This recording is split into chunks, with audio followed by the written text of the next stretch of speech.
Uday, I think, did no favor to anyone by making a comment, I think, about 3 months back or 4 months back, saying that it's an opportunity of a lifetime.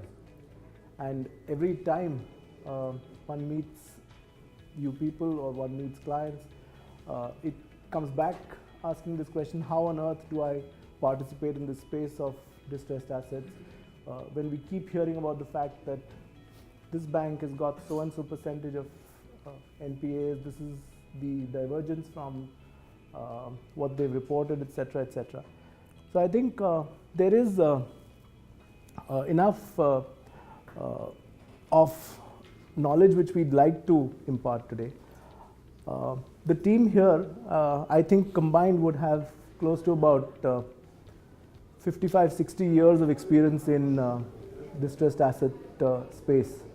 I don't think anyone in the country would have as much knowledge on this space as the three gentlemen who I'm about to introduce.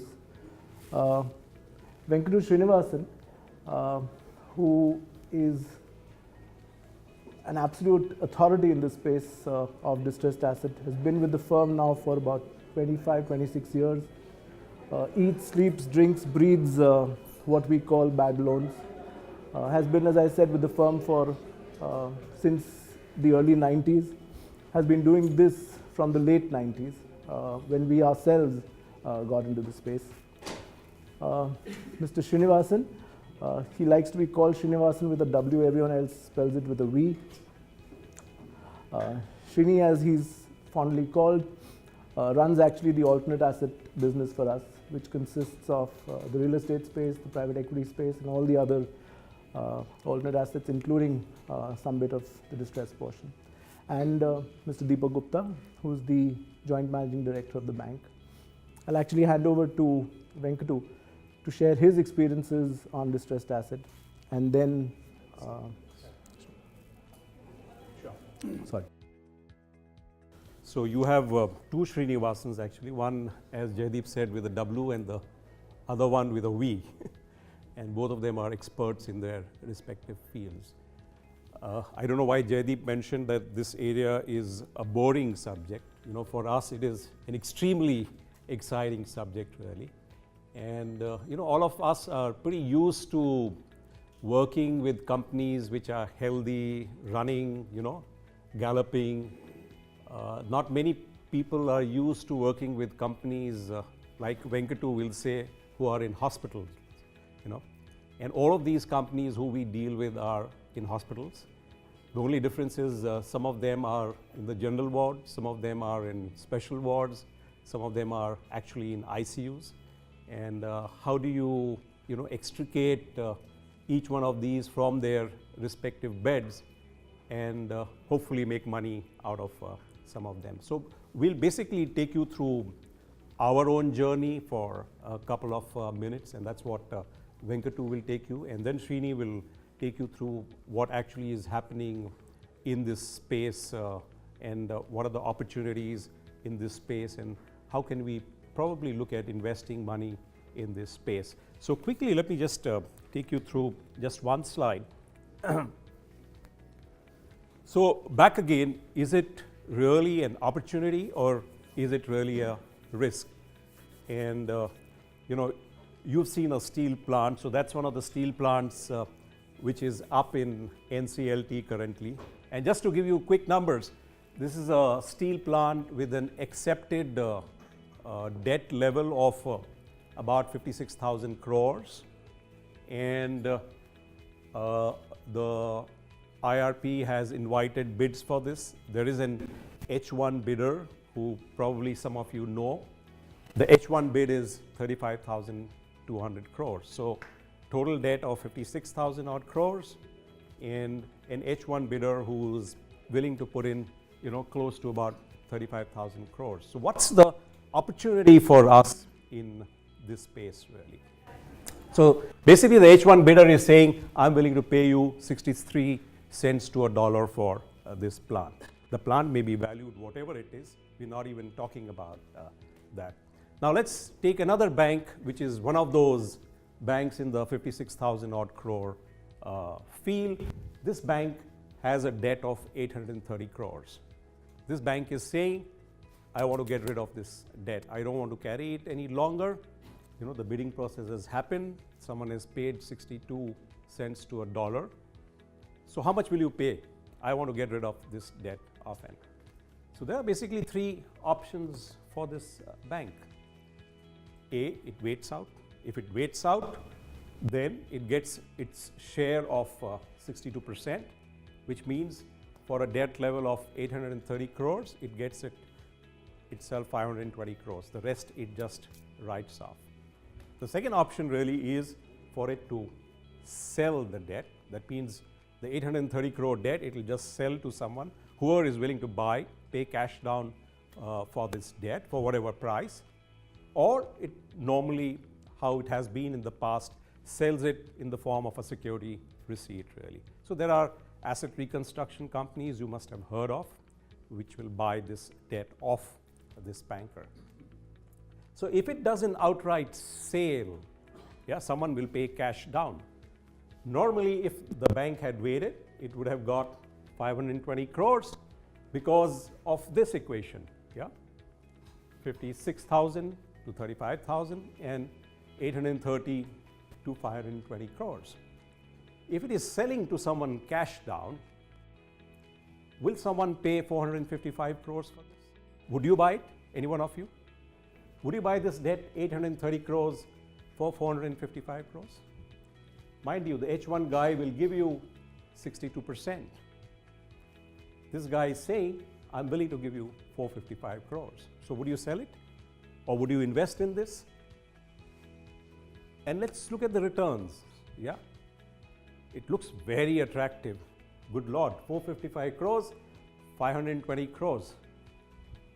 If I get my money from that guy in 2 months' time, I made a 40% return. Not a bad return for a 2-month risk. If, however, the money comes after 6 months, then I get only a return of 15%. And if it happens maybe a year later, I get 7%. The problem and the dilemma in this part of the business really is there is a firm bidder at H1 who's saying, I'm willing to give you 35,000 crores. And this company, mind you, is practically at the end of what Srini will explain to you, the 270-day period, which means technically the process would end and hopefully it will get access to this company. But would you take this bet? How many of you would take this bet? 40% return. And that's the dilemma of this entire business. So huge opportunity to make money, large sums of money. And mind you, this is just one of the banks over there. If you can get this bank off that debt, another 10 people will be willing to sell their debt to you.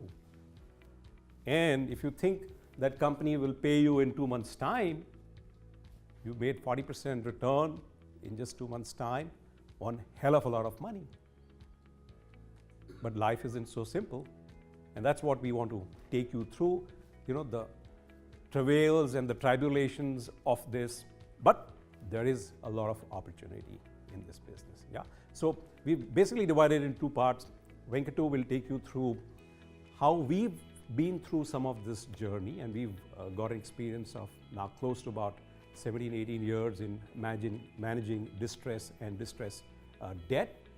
But the marketplace has changed significantly over these few years. And then Srini will take you through what actually is happening out there in the entire IBC process and the NCLB process. Yeah, Venkattu, come. Thanks. So I had a format for this evening's presentation, but I decided to give it a pass and probably take over from where Deepak left in terms of how this business and this environment operates, and if time permits, I'll come back to some of the prepared presentation I had this evening for. To say that opportunity is plenty is a fair statement to make. The size of the market is pretty large, and there is, I mean, nobody can argue on the numbers which is available in the marketplace, and the way it is also evolved in the last, say, a year or so, close to about some 25 ARCs have come into place, a dozen funds have come into existence, and a lot of other banks are also looking at this space. So when you look at the macro picture, there's nothing to debate about of the size of the opportunity and the availability of the pie which is available. If that is so, by now, and to begin with, this NPA problem is not a new problem to this country. This NPA in various dimension and shape has been there for last 30 years. It's a 30-year story it is, but it's just that it has come into prominence in the last 3 to 4 years. And to give a brief backdrop, till 1992 there was no regulation on NPS. There were only two parameters on which banks were evaluated: how much of advances they raised and how much of disbursements they had. These were the only two parameters. In 1992, Narasimhan Committee report came saying that we need to have international practices and we need to have NPS. Till then, it's not that NPS were not there earlier to that. It was at the discretion of the individual managers, bank managers, to decide what to be treated as NPA, how to restructure it. It was all individual decisions and not a structural or a process driven. It's only after this 92-93 regulation, after this Narasimhan Committee report came and said that we have to recognize NPAs and then we have to have a plan. So that's the first time India got up to say that how we have to deal with this menace called as NPA. It was that time, it is that a structural or a process driven kind of a thing was evolved and a roadmap was laid for NPAs. So once that happened and all banks had to recognize NPAs in a certain fashion and manner, they had to have a certain process to do that. So that is the time. Then they found that the problem is very large. Everything was at an individual level, it was not there. So first time they introduced an act called as a DRT, Debt Recovery Tribunal. The legislators got together, the executive got together, they said the problem is pretty large and the courts are not competent to handle this kind of numbers, and if we leave it to the normal courts to take, it will take as high as even 20-25 years, we cannot handle this. So what they did was, they first came with a thing called as DRT, Debt Recovery Tribunal, only for the banks and institutions, and they thought it is a fast track court, and they even went one step ahead and said that we may not have too many judges to take care of these. What we will do is that let the bank officers themselves be the presiding officers.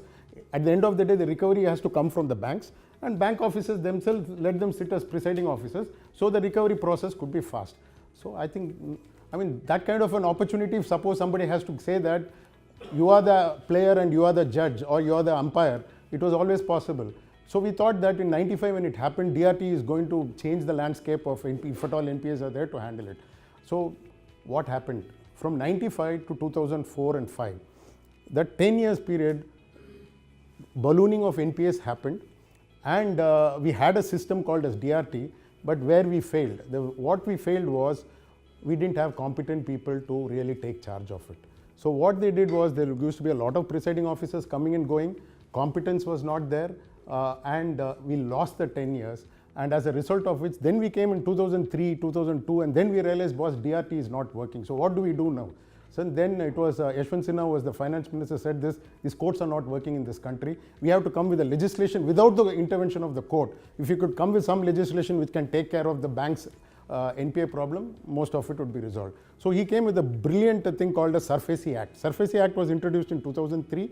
He said that with a very minimal intervention of the court, the banks can recover the dues. They have to just go to the court and just take a process to take police protection and then take their secured security and dispose it off and recover. That was another brilliant. We said DRT failed, now SRINI will work. And parallelly what they did was, asset reconstruction companies were formed, saying that banks which are having problems, whoever want to transfer to ARC. ARCs were given some 7 to 8 years time to cure these assets, and with minimum intervention of the court, you can go and dispose of the asset and recover your dues. So we thought the problem is over. By maybe another 2-3 years, we'll solve all the problems. So you must see the grueling thing day in and day out when you go to court to recover this money. It was very minimum intervention of a district magistrate who has to only look at the process to say whether you are given the notice in 60 days time, and if you adhere to the process, then you please the police protection to be given, and then the recovery, or you can take the possession of the asset and then dispose of the asset and recover your money.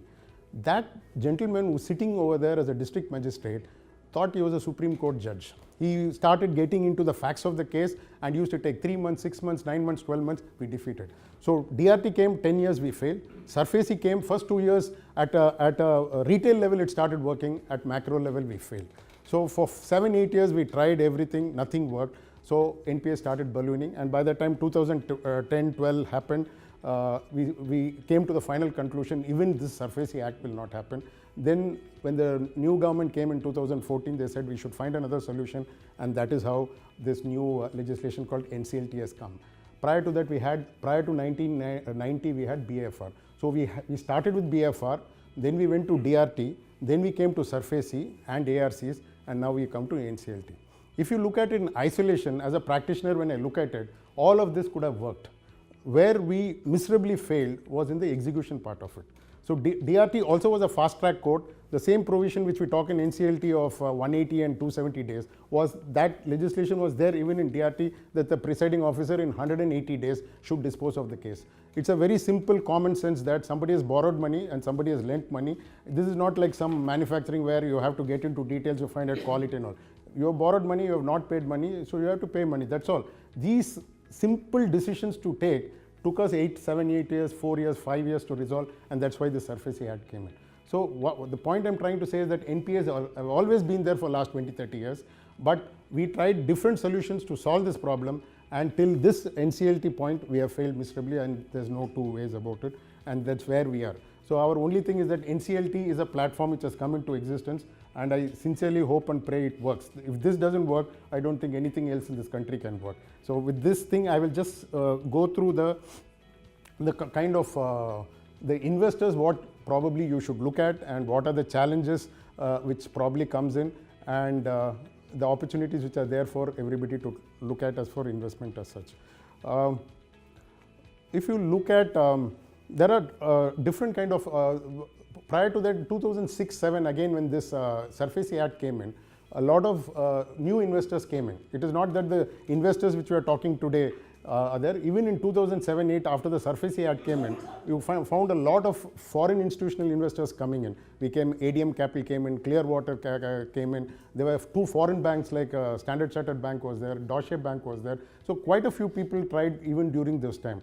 But to say that all of them failed, there must be something which is not working in the system which made these investors not to make that kind of money probably they hoped for, is 2 or 3 things. India is a very difficult market to really operate upon, and smallest of things can take a long amount of time, and it is like you have to get into the devil is in the details, and what looks very fancy at the outside, it looks like it's an easy task. You have a good company or you have got a good asset, and if you think that I'm getting at a steep discount like what Deepak was suggesting, that how can a 40% return can come to 7% return?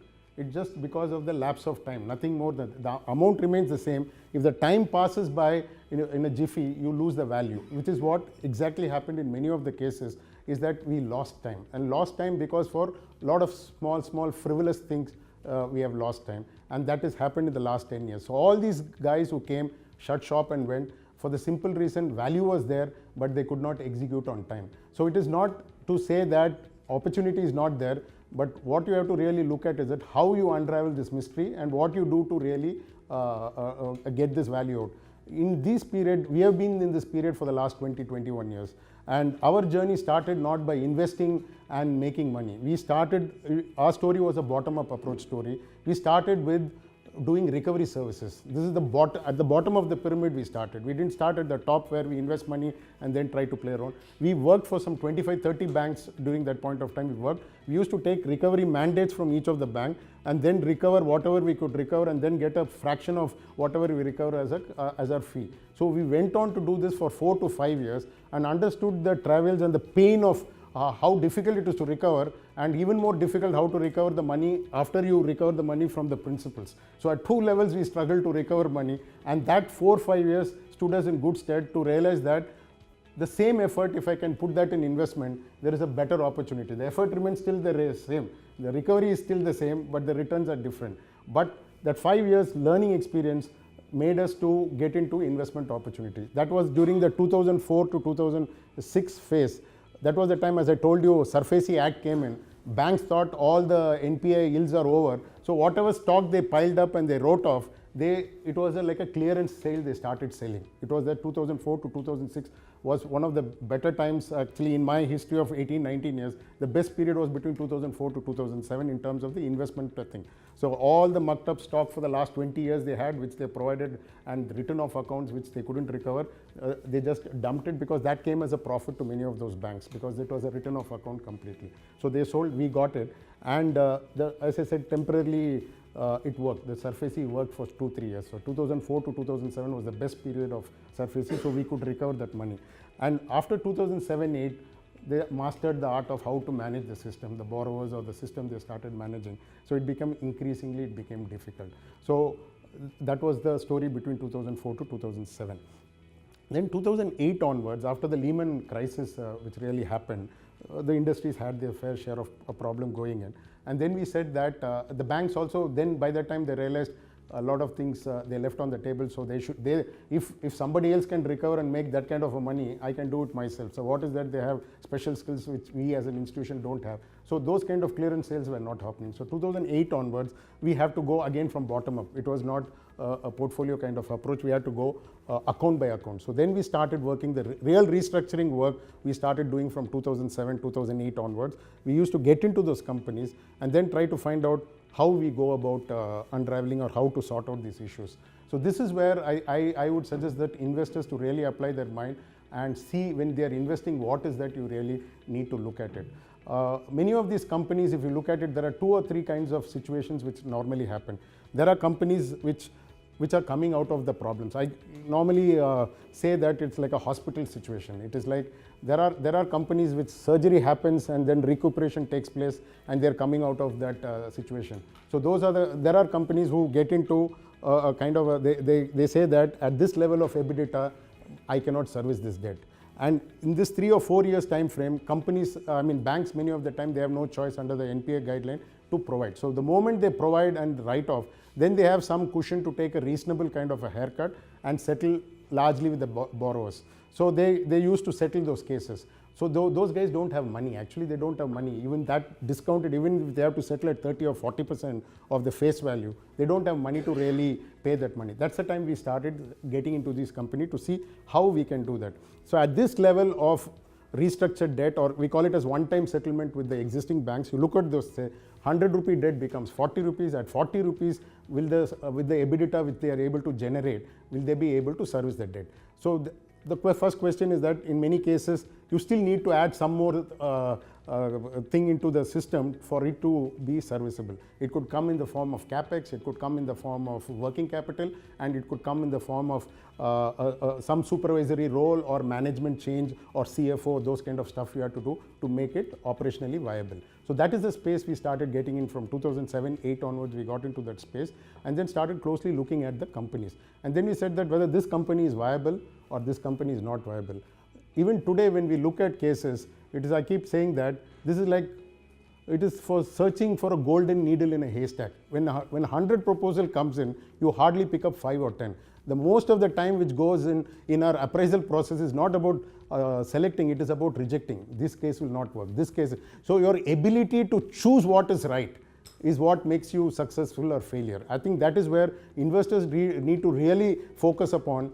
When you're putting in the money, who is the fund manager or who is the guy or which is the institution which is working on is paramount to you when you're taking the decision. Somebody can say that you can get 25% return, 20% return, all that is a Excel working. But finally, it is in terms of understanding how you will be able to make that 20% return, 25% return. How do you do that? So that is where I keep taking cricket analogy, like Rahul Dravid standing there and grinding his way through day in and day out to see that how the pitch is behaving. The same thing is true in this business also.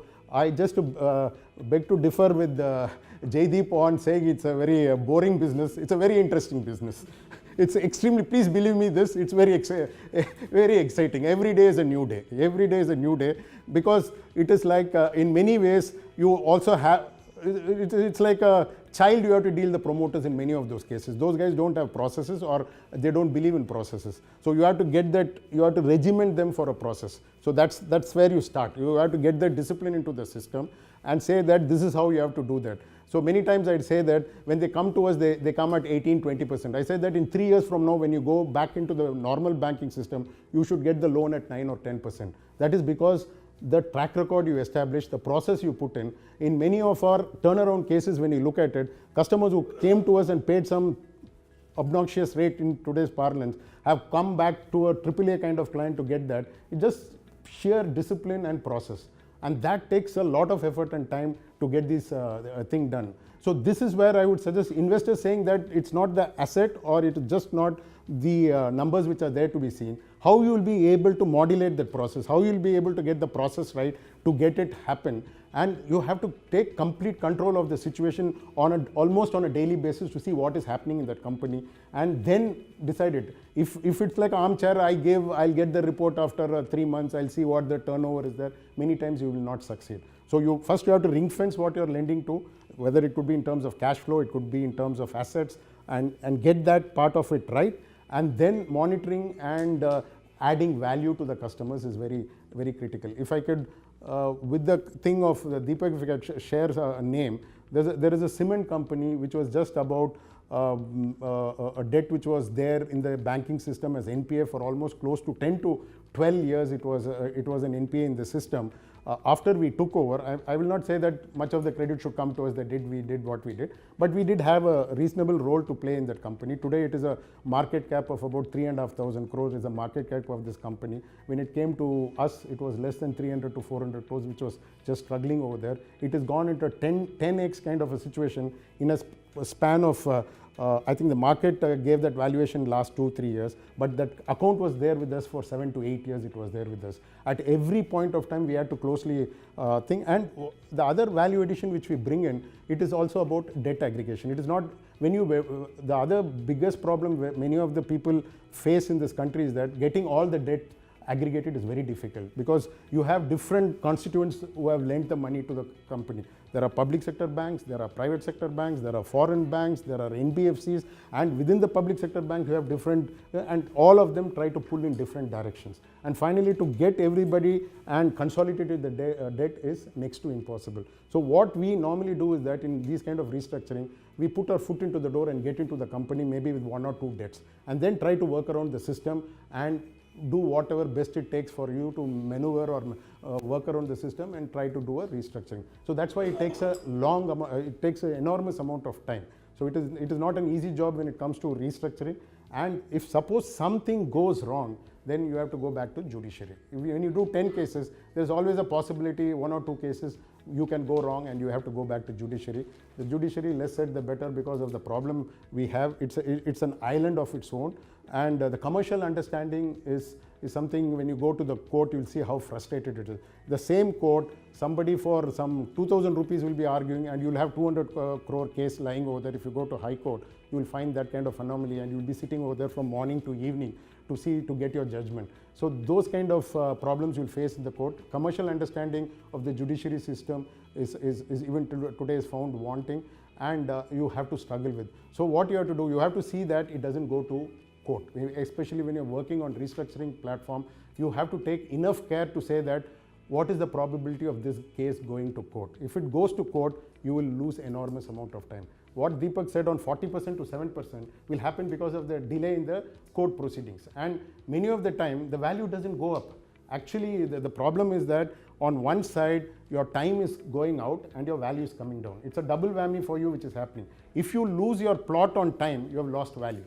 I think that is the biggest takeaway if you want to take from this thing today, is that it's about the essence of time, and who are the managers who will be able to manage that in time. So your ability to pick those accounts, your ability to closely do whatever it takes for you to restructure, and then ensure that it happens within a reasonable time frame. That reasonable time frame is the most difficult aspect of it.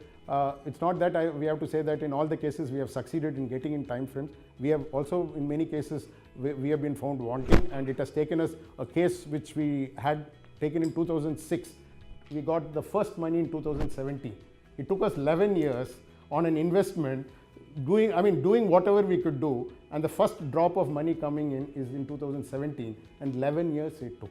So the question you have to ask is that, is there somebody, if it goes wrong, who's willing to slug it out for this 5 or 10 years?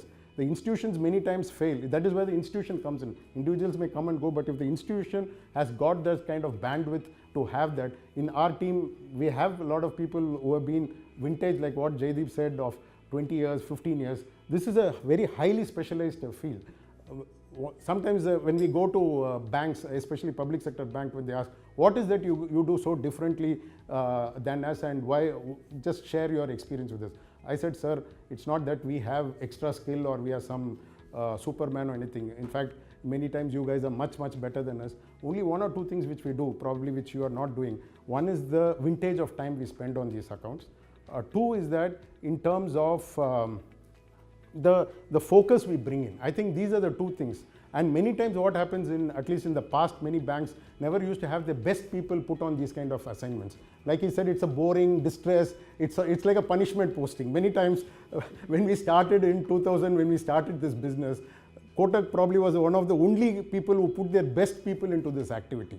And in 2000, it was just unheard of. At least today, in many of the banks, you find very bright people getting into this distress space. But the early 2000, when we started, it was like a punishment posting. Anybody who's doing recovery is like a blue-collared worker. He has no other work, he cannot be promoted, please put him into recovery posting. So this was the reality. I mean, even to a large extent, in many cases, could be even today prevailing the situation. So this is, you need that. These are the 2 things, the vintage, people, institution, and the willingness to slug out for those kind of period. And every situation, every day will change. What you think, when I bought an account in 2013, I didn't know NCLT was coming into play.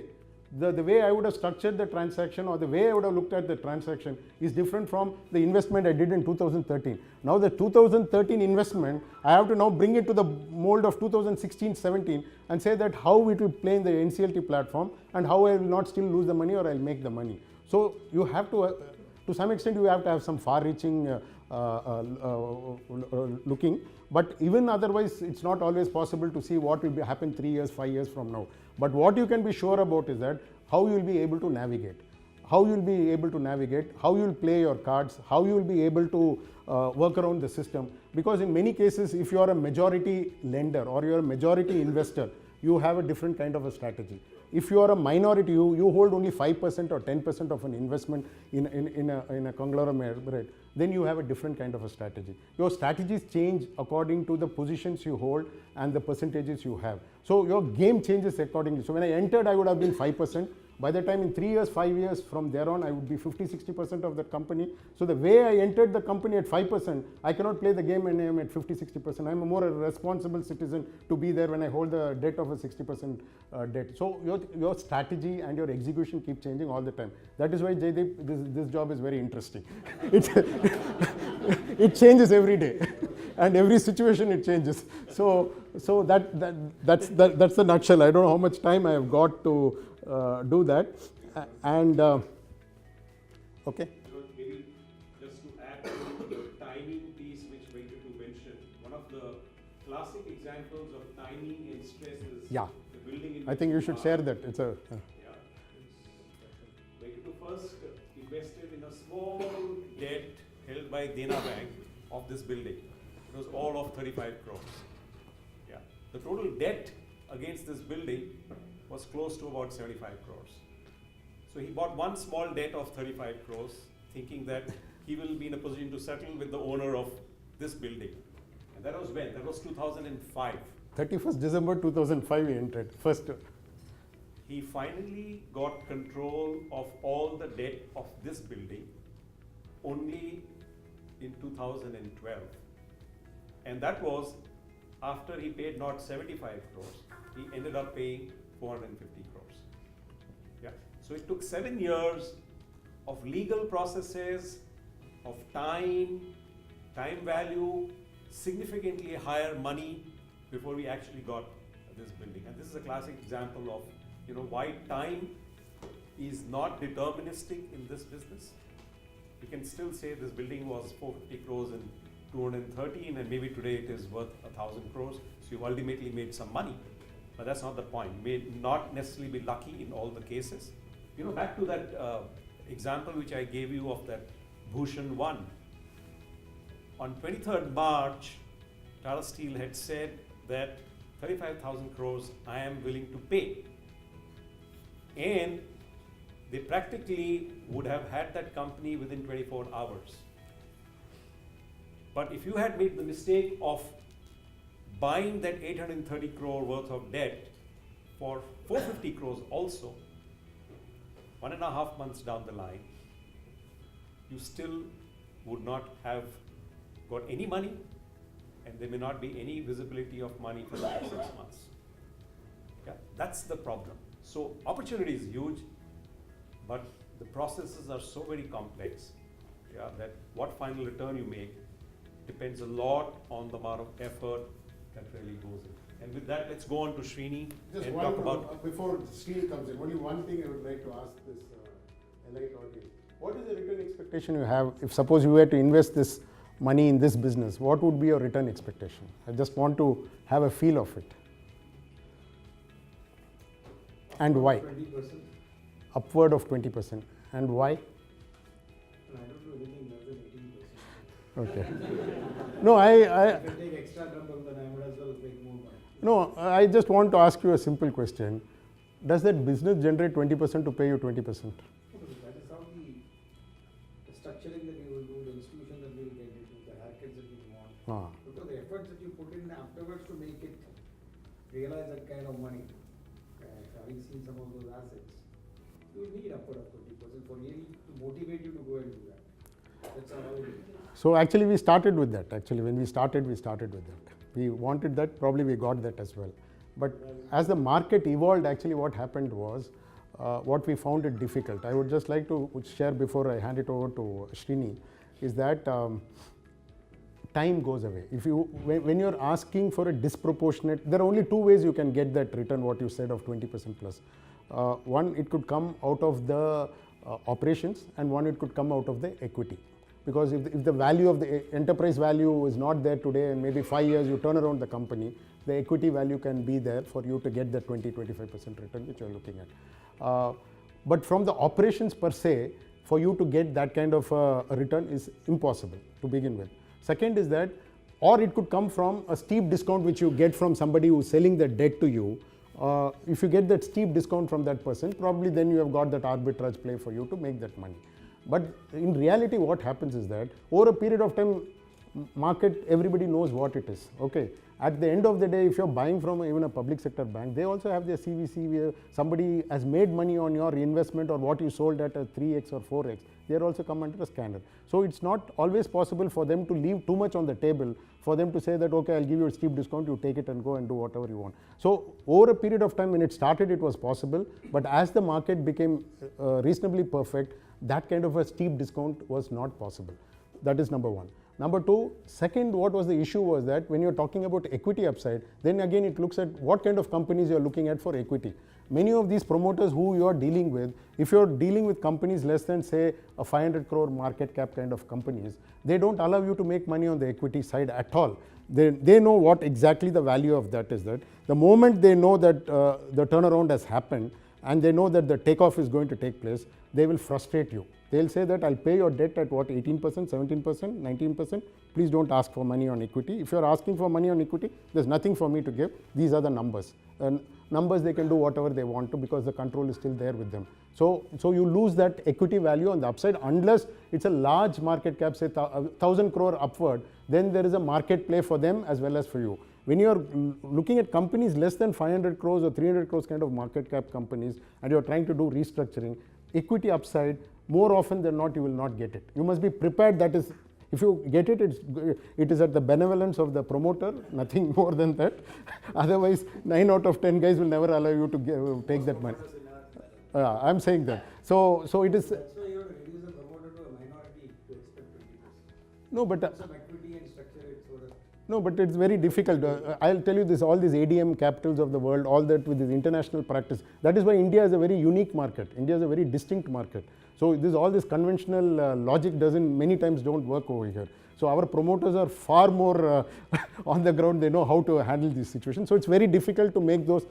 So I would suggest that this is like going to a one-day match and saying that I want to score 300 runs, you start playing, you will end up scoring. What should be the expectation? No, I'll come to that. I'll just tell you that because just 2 minutes, you bear with me. So 300 runs if you want to score and you start playing that, you'll end up 180 or 190 and you'll be out.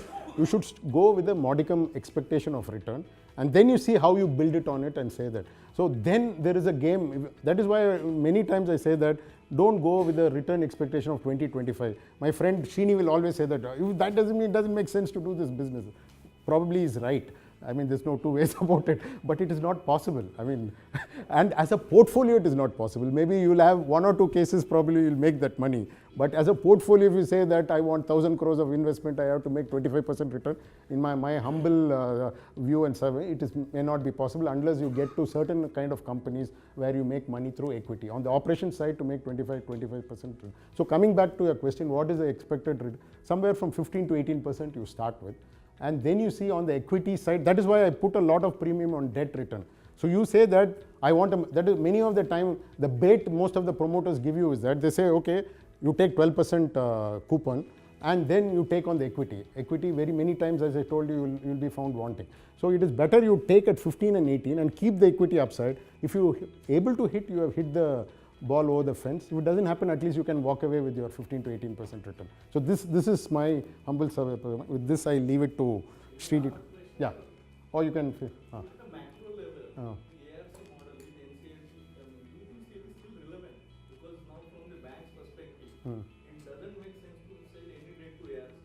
Because for me, from accountability, governance, XYZ perspective, it is always better to put the case to NCLT and let it happen whatever happens in NCLT. Because that debt aggregation model which you are explaining, I think that no more will remain valid, frankly speaking. Or is there a different take you have on that? Because otherwise this whole model itself of ARC will collapse actually going forward. No, I think that's what I said. Every day is a different day in this business. You have to play the business slightly differently. I take your point. It's a very valid point. But you should also remember that all the cases cannot be pushed into NCLT to begin with. All cases is not possible. NCLT is already overloaded and the number of cases we have. So the NCLT cases largely, if you look at it, would be large cases. Like we had the dirty dozen, top 30, top 100. When it comes to SME and MSME kind of cases, it's where more than the NCLT, you can have a platform before NCLT to resolve these assets. And many times bank will also, as the experience progresses, they will also realize that it is not possible because there are not so many. For example, Bhushan Steel, which Deepak said, there are investors. For a small MSME company, 100 crores and 150 crores, where will you get somebody to come and buy this? It's very difficult to get those companies. So those companies pushing into NCLT may not be a very wise option. So the most important point is that if you are an... From the fund perspective or from your perspective also, doing 100 crores doesn't make sense because it takes equal time actually. No, it does take equal time. No, that is true. No, I'm not saying 1,000 crores. 100 to 500 crores kind of scenario is the sweet spot you should really look at. So those are the companies where promoters are manageable. You also have to look at the management of the promoters and your ability to work around the system and get it done. Large cases, you will get strategic investors. Tata Steel will come in, but if you align with Tata Steel, he will give you maybe MCLR plus 1% he will give you. He will say, okay, you are investing in this company, I'll give you 1% or 2% more. If the strategic investor comes in of a big nature, it is his balance sheet on which he will play around. So he will not leave too much on the table for you as an investor to make money. You as an investor to make money is in the turnaround cases. As I told you, turnaround cases are the time when the promoter is in operation, when the company is coming out, the perception of the external world, this company is bad. But you being there knows that there is a progress which is happening on a daily or a monthly basis. That company, when you get in, you get your 15 to 18% return. If you get some money on equity, that's a sweet number. Second question I had, all these turnaround cases, it's very difficult to get the incremental capital, whether in the form of debt or equity. So how do you source that capital, or do you have a platform which provides that capital? No, this is where people like us come in. This is where like investors like you come in. These are the companies exactly. So far, how you have managed? No, so far investors were not there. I mean, this kind of a meeting in my 20 years I'm addressing for the first time. We never had the need for investors like this and this kind of problem it is. So for you as investors, when you're looking at it, you have to look at companies where the turnaround time is shorter, or it is manageable, and look at smaller ticket size would be my opinion. When I say smaller, I'm not saying very small, but somewhere around 500 to 1000 crore kind of companies on full debt basis are the companies you should really look at. If you're getting 30-40% discount over there, it will be about 400-500 crores of investment in a particular company, and if you can aggregate the debt and you could be one of the constituent who has funded that company, you can get that 15 to 18% return on an ongoing basis, and you structure it well, there's a reasonable chance for it. Yes. No, it could. No, I think NCLT is only one of the vehicle. I think sometimes we overemphasize the vehicle. NCLT is a clear vehicle for restructuring, no two ways about it. But even before NCLT, you can do a lot of restructuring, which is what we expect to happen in the coming months and years. So now promoters who are truant will now know, I will lose my company if it goes into NCLT, will behave himself and will come to a meaningful restructuring. Why many of the restructuring in the past failed was, erstwhile promoters took complete charge of it. Now he will behave himself. They say that if I play too much, they'll push me into NCLT is like a well. I'll never be able to come out of it. So he will behave himself. You can restructure the company and you can do that. So that's the platform where you can really get it. Thank you very much.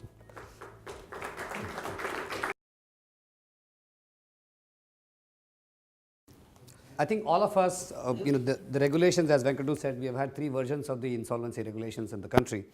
The last 2 versions did not work, and it would be naive if we stand here and say that this version is going to work. This version is less than 2 years old, and every day all the constituents who are participants in this whole process, whether it is the insolvency professionals, whether it is the bankers, the lawyers, the accounting firms, investment firms like us, all of us every day are actually learning. Every day we have to go back and read the newspapers and the new orders that come out from various courts to see what, and there are really a number of conflicting orders that come. So it's not a set process, it's a very unstable environment right now as we speak. If you look at, at a broader market level, and this is just to give you some perspective of what's happening, is that if you look at this gross NPA number, the government-owned banks have 85% of the non-performing loans in their books. The private sector banks have very little of the non-performing loans. Foreign banks are not really a big player in the market. And in terms of credit growth, the private sector banks and the non-bank finance companies are gaining market share at the expense of the government-owned banks because they don't have money to lend. They are still dealing with the NPA issues that they currently face.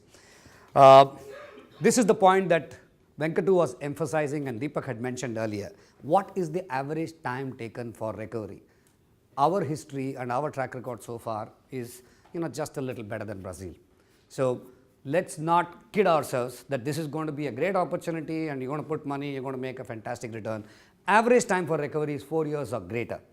Now whether this IBC regulation will hasten that or not, only time will tell. But we have to be skeptics because we have tried these kind of regulations twice in the past and the outcomes have not been that good. So we need to be careful as we make assumptions that when we go in, you will be able to recover the money on time. The problem is that the recovery of the amount of money that you will recover will remain the same, and as was explained, the time period, instead of 2 years, if it goes to 4 years, the returns are gone in any case. So this is very important for us to understand from a statistical average point of view. If you look at the NPA numbers, 120 billion, 150 billion, these are very large numbers, but where are these NPAs and what are the sectors in which these NPAs are currently housed? And when he talks about recovery or we discussed turnaround, how easy or difficult it is to turn around in some of these NPAs, it's important to understand the sectors. The largest component of NPA, power, iron and steel, infrastructure, real estate. Now let's look at some of these things anecdotally. So far, what you have read in the newspapers is all about these steel companies. Now, these steel companies, which are part of the Dirty Dozen, have found takers who are strategic investors. The Tata Steel is a strategic investor, JSW is a strategic investor. The first list of companies that you are seeing where there is a lot of heat is all about strategic investor interest, and consequently they are finding takers. But what you don't read in the newspaper is that there are 35 companies which have gone through the NCLT process which have been ordered for liquidation. There were no takers. So the important thing to understand is that not everything is attractive. There are lots of ugly ducklings here. If you look at power, for example, how do you really turn around a power plant if you have built the power plant but nobody wants to take the power? The state electricity boards do not want to buy the power. So you have a plant, it is operational, you may even be able to get coal, but there is nobody to buy the power, and there are some states who will buy the power but not pay you the money. So you're still going to be stuck in the same situation. So 35% of the non-performing loans is in infrastructure sector, which includes power, roads. Roads, you can't put up a tollway. If you put up a tollway, the local gunda comes and says you cannot collect the toll. Are you going to handle that? How are you, people like us wearing a tie going to handle that to, collect the road? These are practical difficulties of turning around a business. Some of those roads may not be fully completed. There may be arbitration cases going on with the National Highway Authority of India, and you're going to be fighting that as well. So it's not that simple to just turn around some of these. So 35% of the opportunity is in that. Take real estate, which is another 8% of the opportunity. In real estate, there are practical difficulties when you actually get into the situation where, and I will talk about it in a specific case, the status of people who have already purchased the apartments. You are a bank, you have lent money to a project. There are guys who have bought the apartments. Who is the creditor? Is it the bank? Is it the homeowner who still haven't got the home? And courts have a different view on how things will work, and I'll talk about that as we go forward. So it's not easy. If you look at, this is just reiterating the point that the NBFCs and banks are gaining at the expense of the public sector banks, and more statistics in terms of how the numbers have grown. Let's look at the regulatory development. What is this new insolvency and bankruptcy code? Essentially, the code came into force about 2 years ago now, effectively this May, and the constituents who are party to give effect to this code have been extremely proactive. I think one must give it to the Insolvency and Bankruptcy Board of India, in terms of moving very quickly, in terms of setting up the board, setting up the professionals, or conducting the examinations for the professionals, licensing the professionals, so that this process can get started immediately. This data is a little dated. Now there are more than 1,000 insolvency registered licensed professionals operating in the market, and the whole process was accelerated when the Reserve Bank of India essentially mandated the government-owned banks that you have to take the dirty dozen through the insolvency process. Otherwise, there was always pulls and pressures. No bank wanted to jump into the well until pushed by the regulator, and hence you see all these Bhushan Steel and Monnet Ispat, etc. in the insolvency process. What is the, and then the RBI added to that by adding another 40 special cases. So all of these cases are currently at various stages of the insolvency process. Primarily, there are two milestones in this insolvency process, a 180-day milestone and a 270-day milestone. When you read the regulation, everybody was very gung-ho and happy about it and saying 270 days, things are going to get sorted out in this country, recoveries are going to happen, it's a great investment opportunity. And in the last 2 years, ever since this code has come, I can tell you that literally every day or every alternate day, we see some form of money bags coming from some part of the world or the other, coming and saying, how can we participate in this opportunity? It's a different matter that when they come and say that we want to participate, but they want to see how the regulations work, and oh, by the way, they want to participate as a co-investor with us. Why do they want to do that? Because they don't have the feet on the ground, they don't have the knowledge on the ground. But none of those big guys have yet put capital to use. Having said that, there is a lot of pressure, a lot of international investors are looking at it, and our experience shows that when there is tailwind like this, there is bound to be stupid investments that's going to happen, and that is something that we got to be very, very careful about. Let's look at how this whole process works. A company is taken to the NCLT, and interestingly, if a company has not paid 1 lakh rupees, you don't have to be lender of more than crores. Just 1 lakh rupees, you can take the company to the NCLT. That's the threshold at which you can take a company to NCLT. Tata Steel doesn't pay you 1 lakh rupees, take him to the NCLT. So this is the threshold level at which this regulation has been set up. You go, and if it is admitted as a fit case, then the first thing that the court will do is to appoint what is called an insolvency independent resolution professional, or an IRP, who is a licensed practitioner who's passed these exams reading that law. His job when he steps into the company is essentially to dissolve the rights of the board of directors of the company. He assumes all the rights of managing and operating the company. The board of directors of the company is out of the picture. It's not an easy job. You can imagine if a guy comes into the company and says, okay, tomorrow onwards, all of you guys have to report to me. Incumbent promoters may have loyalists there. There are lots of issues. The guy will have to deal with labor union leaders. The guys will have to deal with all kinds of people, creditors whom he has not paid, people who are coming and threatening him for various other things, local goons and politicians collecting hafta. He has to deal with all of that overnight. Till yesterday, he was a chartered accountant in KPMG. Tomorrow morning, he's running this company and he's dealing with everybody. This is the reality of what the insolvency independent resolution professional's life is. Okay, and we are going to depend upon him with our capital for making sure that the value of the company is preserved. So this is the reality. Please understand that. So there are some really good professionals. Some guys get vicarious pleasure by doing that. This guy walked into the company and he said, he looked at the chart of assets of the company, says, okay, this Rolls Royce, this Bentley and this Audi, can you just bring it back from the promoter's bungalow and park it here in the premises of the company? Because that is in the books of the company. It cannot be in the erstwhile promoter's house. So there are some interesting characters out there, and that sends a message out. Automatically the loyalties of all the employees turn, because they know that who's calling the shots. So there are ways to get around it, but there are guys who are doing this. So this independent resolution professional has to be ratified by the creditors within 15 days. Once it is ratified, what he does is that he will then call for all the creditors of the company to put their claim. It could be secured creditors, unsecured creditors, vendors, suppliers, etc. He puts out and he will determine, based on whatever documentation he receives, what are the admitted claims. Because there are people who may be litigating, who may be claiming money, etc.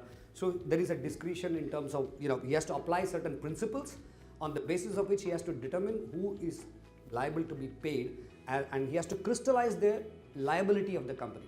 Because anybody whom he is going to call for as a bidder later needs to know what is the total liability of the company. So in the example that we talked about earlier, 56,000 crores, that was the determined total liability that needed to be paid, which included banks, it included unsecured creditors, which included vendors, etc. So that you would know that what is the amount of debtor that is there in the company. Now, practical experience at this point in time shows that different standards have been used by different insolvency professionals. We will discover the problems of that later once you acquire the company. When somebody will say, no, in that case, one classic example was that in one of the cases, bank guarantees which had not been invoked had been included as claims in the by the insolvency professional. In another case, bank guarantees which had not been invoked has not been included. Now, you can imagine what will happen when the new bidder comes in and he'll say, no, this should not have been done this way, so there will be a litigation post facto. So these are things that we are still discovering, and there are no set standard processes or practices that we are seeing. Every day we are learning from these practices, and precedents are getting established. Post the determination of the total creditors, he will put out an information memorandum and invite bids. And when he invites bids, he can determine the pre-qualification to bid. He may say, for example, the bidder must have a net worth of 100 crores or 400 crores, whatever be the number, so that at least they have the capability to bid for the company. He may also have other criteria in terms of operational expertise, etc. The initial bids are received. He will evaluate the bids, and on the basis of an evaluation, present it to the committee of creditors, which is essentially all the senior secured creditors, to decide who is the bidder. Now, what has happened in the last 18 months in this process? Now, the moment you do something like this, these are complicated cases. The way you structure a bid can be very different. You can structure a bid in a particular way. You can structure a bid in a particular way. You may say, I'm willing to pay 35,000 crores like Tata Steel, but you know what? I will pay 10,000 crores now, and I will pay 5,000 crores after 6 months, and 17,000 crores after 8 months, and something else after 12 months. Somebody else is saying, I'll pay 8,000 crores up front, but I will have a deferred. How do you figure out, or what metrics do you use to make sure that you match all of these? This was not spelt out in the first few cases, and there were shit fights on that. So as the process was discovered, said we must have a uniform way of evaluating various kinds of bids. So the process has evolved now, where they're saying that whatever you're paying upfront, there is a certain weightage that, I mean, that's obviously the cash value. Then whatever you're paying on a deferred basis, they will apply a discounting factor. Now it is now reasonably understood market practice as to what could be the discounting factor for 5-year, 10-year, 15-year deferment to arrive at present value. So you calculate the present value of each person's bid and see whether the person is higher or lower. Earlier, because of the inability to really do an apples to apples comparison, people could argue that I am the highest and somebody else could argue that I am the highest. And there are litigations going on in some of those cases as to who is the highest and who is not the highest. There were situations where the insolvency professional had actually not spelled out exactly how the evaluation criteria will be done. So it was a little bit of a black box. And that has also led to litigations in some other cases. So now a process got evolved that in future, whatever bids are being received, the insolvency resolution professional has to spell out what is the evaluation criteria so that you as a bidder can determine how to structure your bid and you can score the maximum points on the evaluation criteria. So the reason I'm mentioning all this is that every day there is a new development, every day there is a change in the goalpost. It's not a set practice. Now, assuming all of that goes smoothly and there is a highest bidder, there was a situation where the difference between the highest bidder and the next highest bidder was not too large. So committee of creditors thought, why don't we call both of them? Let's try and get another bidding match done. So this can go on forever. So then there was another issue about you should negotiate only with the highest bidder. Otherwise, what is the sanctity of the bidding process? In the Binani versus Birla case, the situation was that Mr. Birla's bid was lower than Dalmia's bid by a few crores. And he decided, this is not a great idea. So Dalmia was declared as the highest bidder. And he said, no, I'm going to increase my bid. And he made an open announcement to the creditors that I'm increasing my bid by 700 crores. Dalmia went to court. Said, you can't increase your bid. And that is it's going through multiple forces. Now, the unforeseen situation. Then you turn around and you say, suddenly Mr. Binani has done a separate side deal with Mr. Birla and decided to borrow money from Mr. Birla and pay all the lenders. So now Mr. Birla is standing in court and saying that there is no need to sell this company to Mr. Dalmia because I have given money to Mr. Binani, he's paying all the lenders, so you're all out. So it should be taken out of this entire process. Supreme Court is hearing that, trying to figure out what the hell is going on. So if you put your money behind Dalmia, you are trying to figure out mera paisa kidhar ja raha hai, and you are still waiting because Supreme Court has to figure out the time. So this is one interesting situation where things are developed in a particularly different direction. So it's not a set process right now, but every day there is a new learning, every day there is a new process. But assuming things are going fine, then the creditors have to approve a particular plan. The majority of the creditors, 75% of the creditors approve a plan, which happened in the case of Tata Steel, and that plan then has to get implemented. While you may have right. So one of the very important parts of this whole insolvency regulation is that they realize that first of all, the existing promoters obviously have the maximum knowledge about the company, and they felt that existing promoters must not be a beneficiary of trying to buy the same company back at a massive discount. So they decided to include a clause in the regulation which effectively bans an existing promoter, or for that matter any promoter who is owner of a company which is in default. But in our enthusiasm, what we did was we said promoter which is in default anywhere in the world, he cannot come and bid. So there are situations where companies may have some going into bankruptcy is par for course. Mr. Trump has done that 3 times. So, but he can't come and bid for any asset in India. That's the good news. But that's the way the regulation has actually written. That has had some unintended consequences. There are situations where people have gone to court where they have said, Mr. Sajjan Jindal should not get this asset because Sajjan Jindal's sister is married to Mr. Sandeep Jajodia. Sandeep Jajodia's company is in default, and therefore he should be a related party, and therefore he should not be allowed to bid. There are lots of other situations, but the sum and substance of this is that the intent of the regulation is not to allow incumbent promoters who have mismanaged the company to buy back the company at a discount, and that also means related party. One of the cases that you are probably reading in the press every day is that Mr. Ruya, Revant Ruya decided to partner with somebody else as a minority partner who's made a bid for SR Steel. And you have this other situation where ArcelorMittal is also a bidder, and ArcelorMittal happened to be a small shareholder in another company called Uttam Gala, which is also a defaulter. But unfortunately, they were called a promoter in that company. So now Mr. Ruya is saying, oh, he's a defaulter too. You can't take his bid. That guy is saying, this guy is the same promoter coming back. You can't take this guy's bid. And both of them are in court. And the matter is still stuck. 45,000 crores of debt is not yet recovered. So some of these things, as the courts weigh in, will get clarified. But as Venkattu said earlier, it is not necessary that the judicial system has the best of competencies. While on the one hand, we have had judicial rulings which basically say that the sanctity of the process must be, in the case of Birla versus Dalmia, the court has ruled that this is all bullshit that you guys are doing. There was a process, somebody won it fair and square, please go ahead and transact on that company. Everybody thought that was a great judgment. 2 days later, in case of Bhushan Power, the process was all over. They had decided XYZ should be the debt. This company called Liberty House puts in a bid. 10 days after the bids had been originally been put in, the bid values of all other bidders are publicly known. This guy goes and puts in a bid.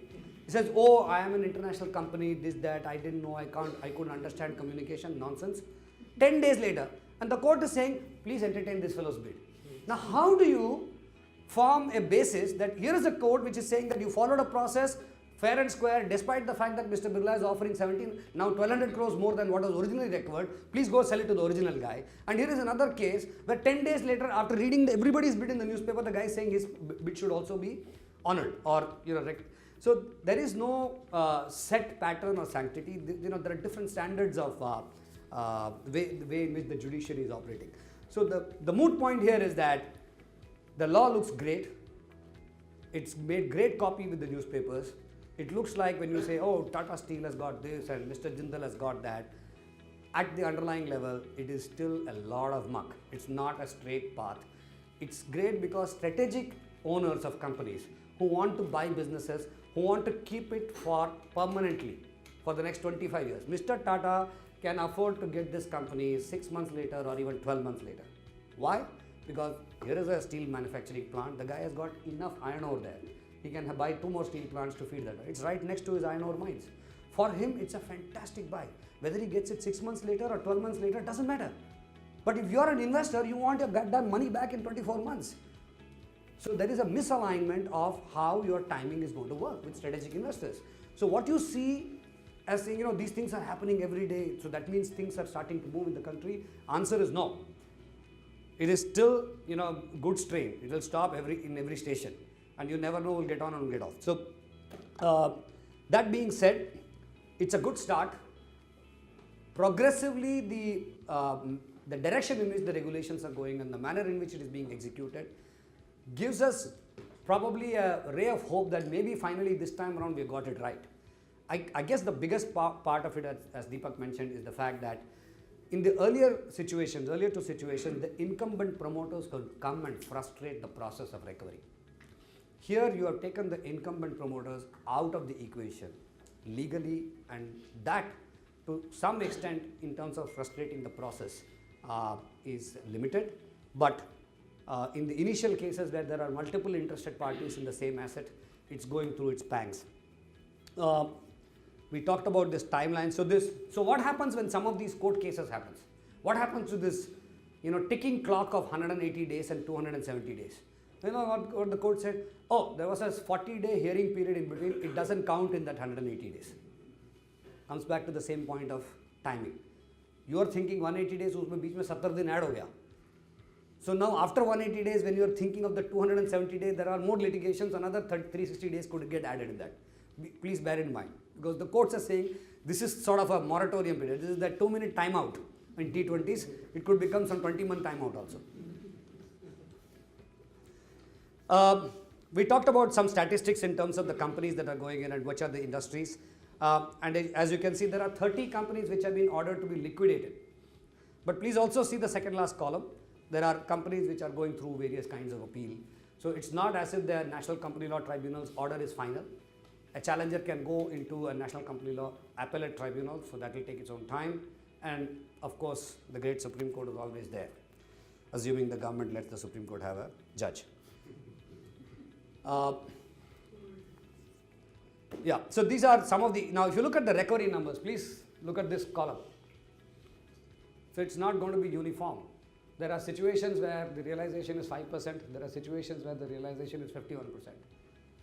Now how do you take a call as to which ones you want to go for, which ones you don't want to go for? So these are various cases which have gone through some form of resolution, so to speak. So let's make your discussion a little more interesting. Let's talk about a case study. Now, this is in public domain, so I can probably name the company. The company is called JP Infra. This company has a road, which is, if any of you have gone on that from Delhi to Agra, it's a beautiful road, built for 10,000 crores. All of the money came from customers who bought the homes. So the company got a concession to build a road, and in return for building the road and the right to operate the road and collect the road, the government gave them lands along the road which they could exploit by development. So what did Jaiprakash do? They built a beautiful golf course. They launched a project of 52 million square feet.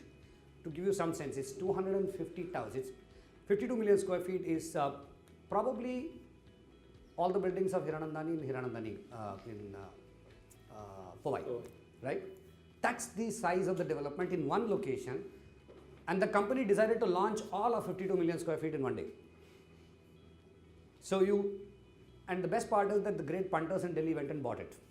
So there are 13,000 crores of customers' money that has been paid for those residential apartments. Those residential apartment towers, the towers are up. A golf course is already up. There is a hospital that is built and it is operational, and the road is already built. But in that process, the company ended up borrowing 10,000 crores from the banks, and they don't have the cash flow now to complete the residential development. So company went into insolvency because the bank said we need to recover our money.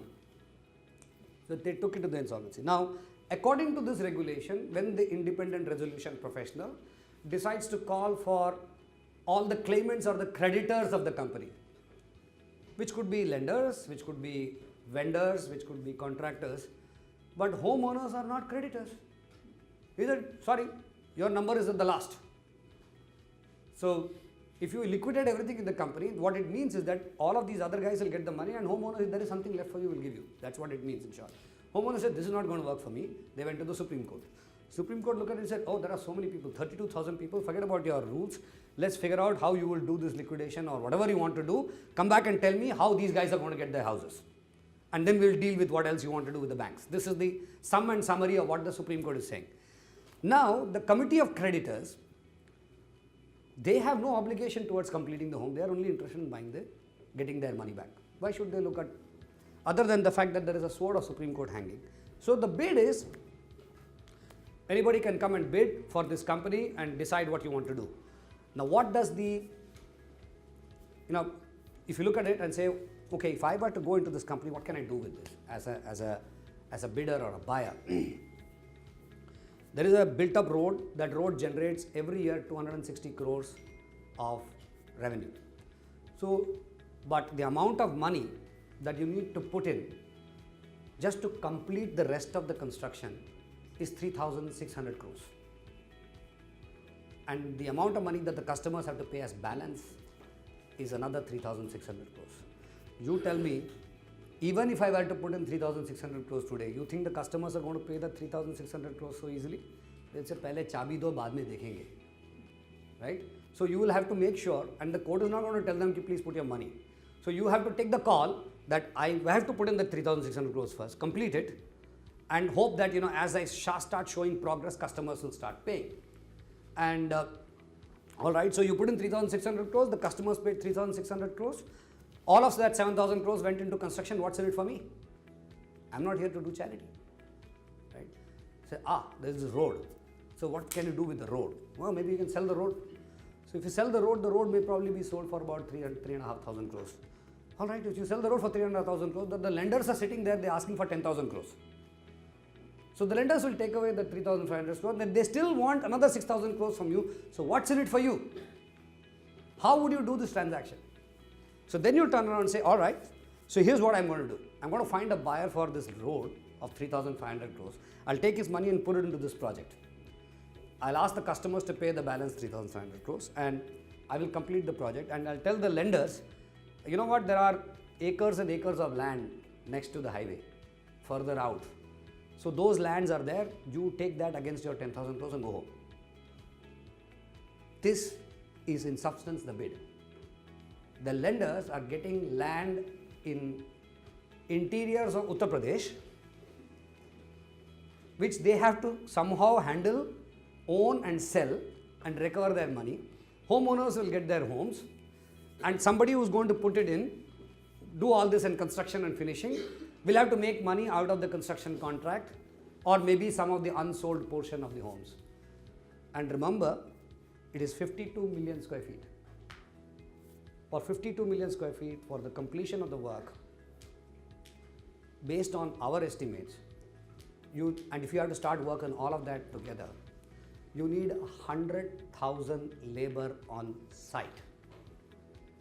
इतने तो लोग भी नहीं है, उत्तर प्रदेश का unemployment problem solve हो जाएगा. Right? On top of it, this will take 4 years. You are there, you will be sitting in a site office there. You may have handed over possession for 6 buildings, continuing work on the balance 47 buildings. That 6 building owner, Kuku, Kohli and Kamra are coming and saying, "Mera bathroom leak ho raha hai."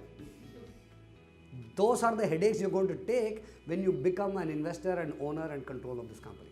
So it's not an easy thing to do, but this is a live case. We have made a bid on this, and we believe that we are unlikely to win this. There's another firm which is going to win this. He is from Delhi, so he doesn't mind sitting there. That is why you made this bid. Yeah. As Kuku, Kohli and Kamra is the equivalent of Tom, Dick and Harry. The example you give, where is the investor making money? Because he's selling road, putting money there, completing the project and settling the rent. Where is the return point?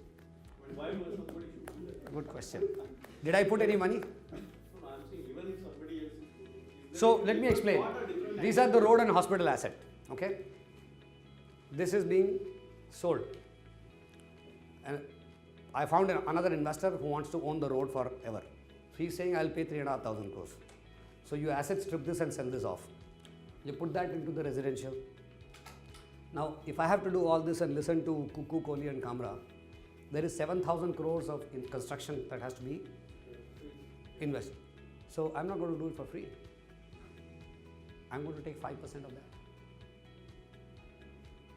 Then the bank said, oh, you know what, I've got 3,000 crores of land, which somebody has to sell. So I told the banks, all right, I'll give you a bond in the company for 20-year bond, payable as able. The bond is secured against the cash flows of the land. Right? I don't know when I will sell the land. I have no idea at what price I'll sell the land. I'm not obligated to pay you that 7,000 crores. But every square foot of land that I will sell at whatever price I sell, I will take 7.5% of that. So I have not put any money, remember that. I may have to put in a working capital credit line of probably 500-600 crores. So my commitment is 600 crores, but if you calculate the fees that we make on all of this, it's about 780 crores. That's probably why we have not won the bid. We were just too greedy. So these are, every situation you will have to customize your thinking and see how you can make money. There is no straight way of making money in all these. You have to see where the pain value is. In this case, the pain value was the Supreme Court was saying, deliver the bloody homes. So you focus only on that and forget about what the banks are going to recover. That's what we did. And there were other, saucy stories about how the evaluation process was trying to be gamed and who was trying to do what, how the weightages of the evaluation was being changed. Every day, it's a new story. So we were asked to come and make a presentation on a Thursday evening, and we challenged the evaluation methodology. And Friday evening, we got an email from the insolvency professional, can you give us your improved bid? So we said, in your process note, you never said there is going to be a revised bid. So that seemed to indicate to him that there was a threat to sue from us. So then the whole credit committee went on a loop. So lots of things are happening. It is still not a decided issue, even though the newspapers have reported that we are not there. So this is a alloy steel tube manufacturing company. This company, in the steel cycle, it's making good money. The company has total debt of about 2,000 odd crores. This year the company will probably make an EBITDA of roughly about 120 odd crores, thereabouts. Now 2,000 crores, the bankers are trying to run a process. They said, you know what, the promoters own some shares of the company. This is the shareholding pattern of the company. There's public, there's promoters, there's others. And there was a tripartite negotiations between the banks which were trying to, find a one-time settlement for the company. The promoter was sitting there and saying, you know what, one-time settlement, you give me the money. Exactly the same story that Venkattu was talking about. You give me the money, I'll give you some equity upside, but I still want to keep a very significant component of the equity of the company, and I would want to run the company. Our proposition was that we will give you the money for one-time settlement, but we will own 51% of the company. We will control the board of the company. You know how to run the business? We may allow you to run the business, and if you continue to turn around this company, we may give you additional shares going forward. That was not acceptable to the promoters. There was a lot of negotiation, and any of these transactions can be very complex. In a listed company, when you are going through an outside NCLT process, you may have to make an open offer. Now, when you make an open offer, it's money wasted in these situations. Because the company is distressed. If you have money, you should be putting the money into the company, not paying the other shareholders. Now, here is another dichotomy that you have to deal with. A 2,000 crore debt company, effectively the value of equity of the company is zero, because the entire value of the company is probably 500 or 600 crores. The value of equity of the company is zero, but the company stock is still trading, and every day some newspaper item comes, there are speculators taking the price up from 15 rupees to 30 rupees or whatever it is. So please do not speculate in any of these companies, because the real value of the company's equity is zero. But the regulations in this country do not allow us to write it down to zero. But when you go through an NCLT process, the obligation to make an open offer is not there. So that's a small gift that we have got. But the reality of it is the securities regulator does not believe that you can write it down to zero and penalize so-called small shareholders. Now, fundamental principle of economic law is that all shareholders are equal. Doesn't matter whether he's a promoter or not. If the company has lost its equity value, everybody should lose. But that's not the way it works in India. So there are kinks in the system. So this was a company in which we had made a structured arrangement where we were getting 51% of the company. We had earnouts, but then the regulations changed. The Reserve Bank of India said all these outside NCLT settlement processes need to be effectively dropped. You need to probably go through the NCLT process. So we know this company, we know how it's going to work. But the good news is that when it goes through the NCLT process, we will probably ask for 100% of the company and then start from that point of negotiation. But then there could be other bidders and there could be stuff that could change. Let me give you one last example. Where's Vikas? He's not here. This is an interesting case where this is an Andheri Kurla road. Closer home, smaller, more manageable systems. I came from 10,000 crore, 20,000 crores companies to something more manageable, 100 crores. This is the space that Venkattu loves, right? This was a situation where the company was a defaulter. I mean, this was a guy who was manufacturing something else, and he decided that he will become a real estate developer, which is the first mistake. So he just decided to build this commercial complex, because he must have read in the newspaper every day that Accenture is taking office space and XYZ is office space. I'll make an IT park out here, whatever. And he starts building this, and he runs out of money by the time the building is here, and he becomes an NPA. So the banks are sitting on him. So we chose to go along with our ARC and aggregate the debt. One of the bank's debt, the ARC bought. Another bank, we did a one-time settlement. But you have to finish the building. So you need to put more money into the company. So we decided that we will put more money into the company and finish the building. But here is where we talk about operational expertise. Now this building is, if you see the shape here, it is shaped like a butterfly. completely inefficient space. So you must have all bought a property in Bombay, the built up area and super built up area and all that. So if you have multiple corners in this room, none of those corners are usable. Why would you pay for that area? So it was inefficient, number one. Number two, the location, none of the big IT companies would have gone there in any case. It's a very poor location. But what we felt was that this is an interesting asset. It's not very large. The size of the company is not very large. We can come and finish the building, but we will change the business plan completely. We said we are not going to do this leasing to IT companies. We're going to look at the plan. We're going to Burfi cut the offices, which means we will make it into small offices. Now, if you can imagine, if this was the floor plate of the building, and if you want to sell this as 4 small offices, you will have to have a partition wall. You will have to have a corridor to go into that, which means that out of the total saleable area of this floor, you will probably lose 20% of the area. So the saleable area of the building actually came down by 15%, which obviously as a promoter, that guy would have never allowed it. We said, there's no deal. This is the only way to do it. So we changed their entire business plan. We changed the internal floor plan. We had to go to the fire department, get separate approvals.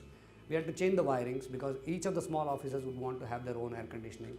So we had to do a rewiring of that, budget for all of that right up front when we actually bought the debt. And we are now finishing the building. Next month we will launch the sales and we'll just sell the offices.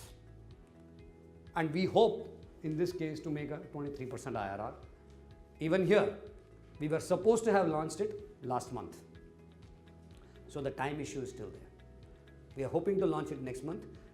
We will keep our fingers crossed. We should be able to sell it. We have a certain budget. Within a period of time, we should be able to sell it. If we sell it, if we meet the target, we'll make the money. If the sales get delayed, the 23% will start going down. So that's the risk. So you have operational expense. So this is one such example. This is a more manageable number. When we wanted to do this, we wanted to test our metal with smaller projects and then go into something larger. So with that, I'll close here, and any questions, happy to answer.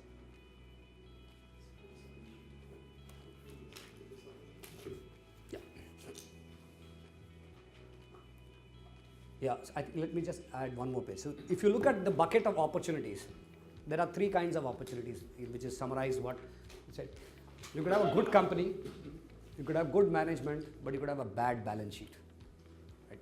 In those situations, you go in there, you look at the company, you come and you say, okay, I can go and finance this company, I can write down the debt and become a shareholder in this company.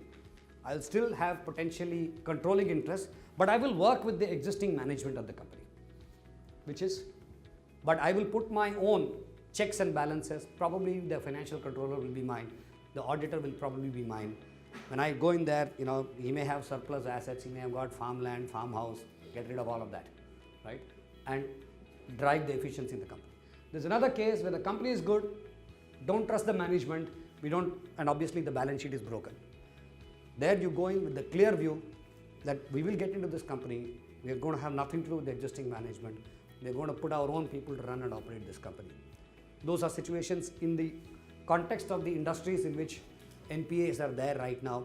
None of these industries are rocket science industries. There is enough talent available to run a steel plant, cement plant, textile plant in India, and it's possible to put those managements in place.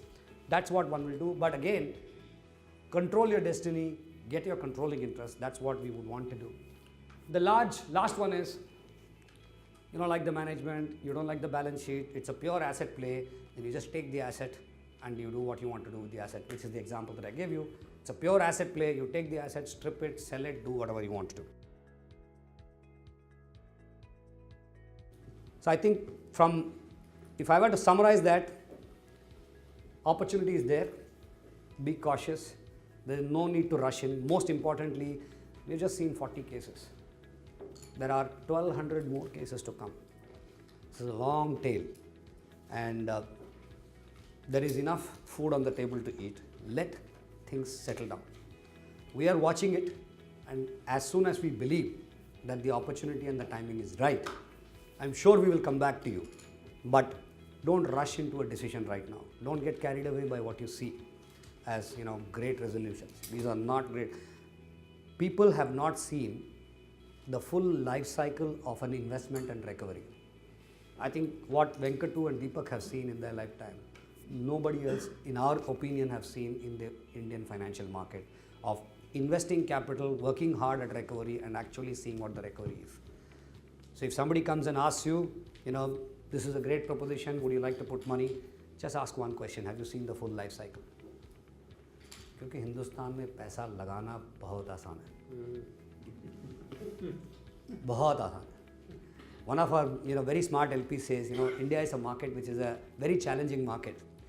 If you think that this is an international message, if you think you're going to come here and make money, please remember there are 1.2 billion people thinking ahead of you, want to make money before you. Thank you.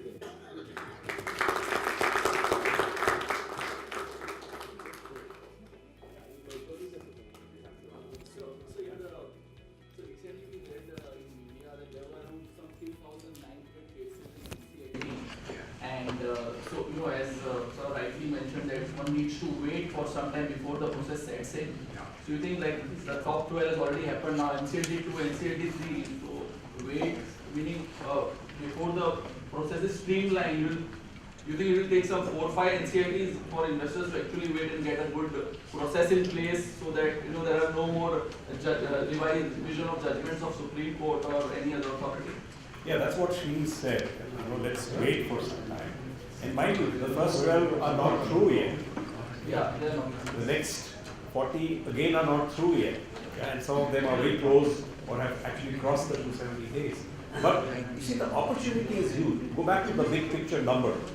Yeah, that $122 billion number. Yeah, that's all of 850,000 crores. Yeah, these 40 represent about 50% of that. There's still another 50% left, which is another 1,100, 1,200 odd companies. Each of these will come at various points of time over the next 2 to 3 years. The issue really is the law is not settled.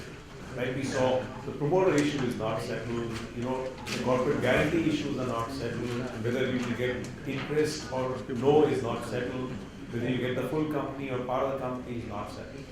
Over the next 3 to 6 months, some of these will fall in place. At this stage, most of the interest is by strategics. Yeah, like Srini mentioned, Tata Steel is interested in Bhushan because it's a damn good deal. But when the next round of companies come, all the strategics would have whetted their appetites. They will not be as attractive. And our belief really is that they will come at a much, much more deeper discount. We probably have to work harder, but they'll come at a steeper discount. And so it's a very long tail.